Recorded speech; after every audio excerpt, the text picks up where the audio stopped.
What's up guys, and welcome back to 8 Count.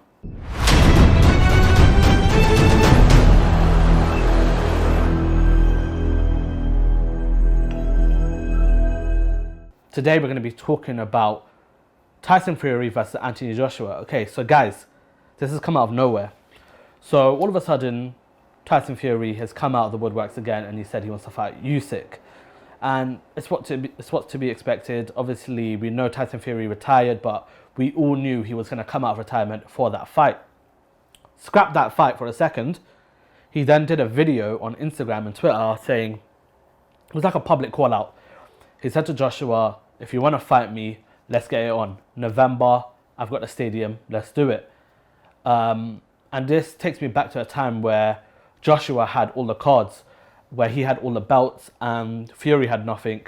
Joshua made the call out. He went for the 60-40 split. Tyson Fury rejected it. And now things have flipped. And Tyson Fury holds all the cards and the belts. And he's called out Joshua for a fight in November. And he's offered a 60-40 split. Automatically, Joshua said, I'll be ready in December. Obviously, he's just come off a big fight of Usyk. Just come off a big camp. And he's literally just got back into the gym after his holidays.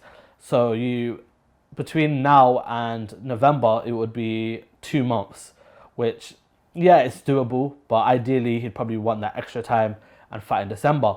So anyway, Frank Warren said that he was sending over the paperwork to Eddie Hearn.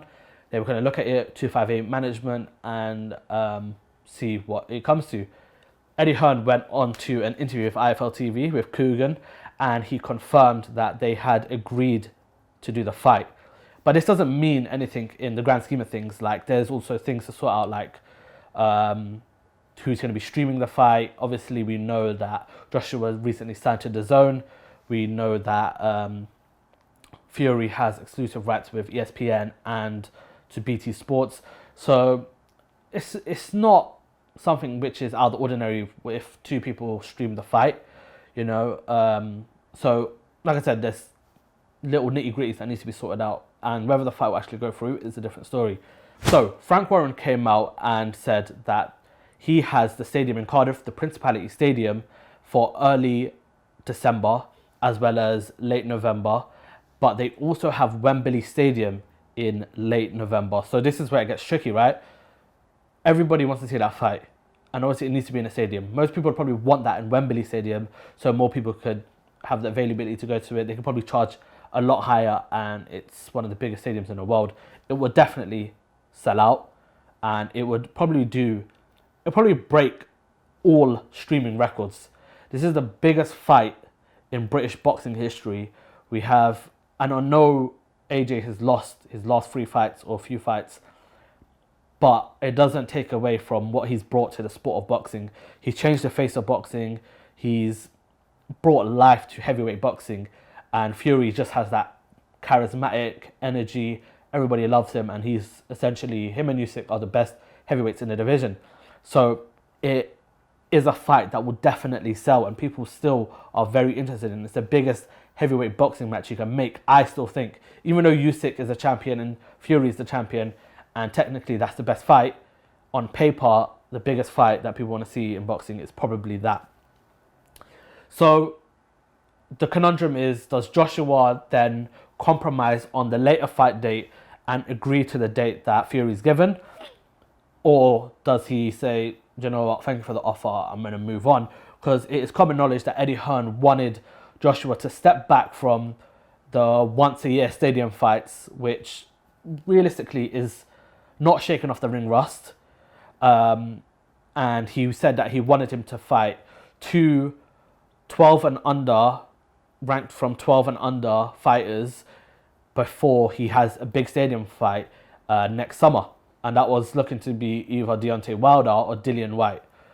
I don't know. Obviously, with Joshua, we just had that camp of Usyk, and I think the benefit he has here is that he still has that freshness about him, just coming off a fight. So it wouldn't be hard for him to get back into the swing of things, into the training camp. If I'm Joshua, I'm taking that fight. He's never shied away from a fight, and what's the point in doing it now? put everything on the line, go out there and show everyone what you can do. I guess the whole point in them trying to have these little fringe fights before another big fight is that he can tweak his tools, like master his craft with his new trainer and his new training team. But what can you do when an opportunity like that comes knocking and you don't have the belts or anything? I feel like you have to take it. So it'll be interesting to see what happens. I feel like Joshua should take it, and I think it'll be a great fight. The guy's a quick learner. You can see from his fight with Usyk, although he did get beaten, it was a night and day difference between AJ Usyk 1, AJ Usyk 2, and I still want to see that man fight. So let me know what you guys think. Does AJ take this fight? Will Fury pull a fast one and say that Joshua denied it again, or he rejected it, and then everyone gets onto Joshua again? Or will this fight actually happen? Let me know what you guys think. Let me know what you think will happen if they fight. I'll see you again soon. Peace.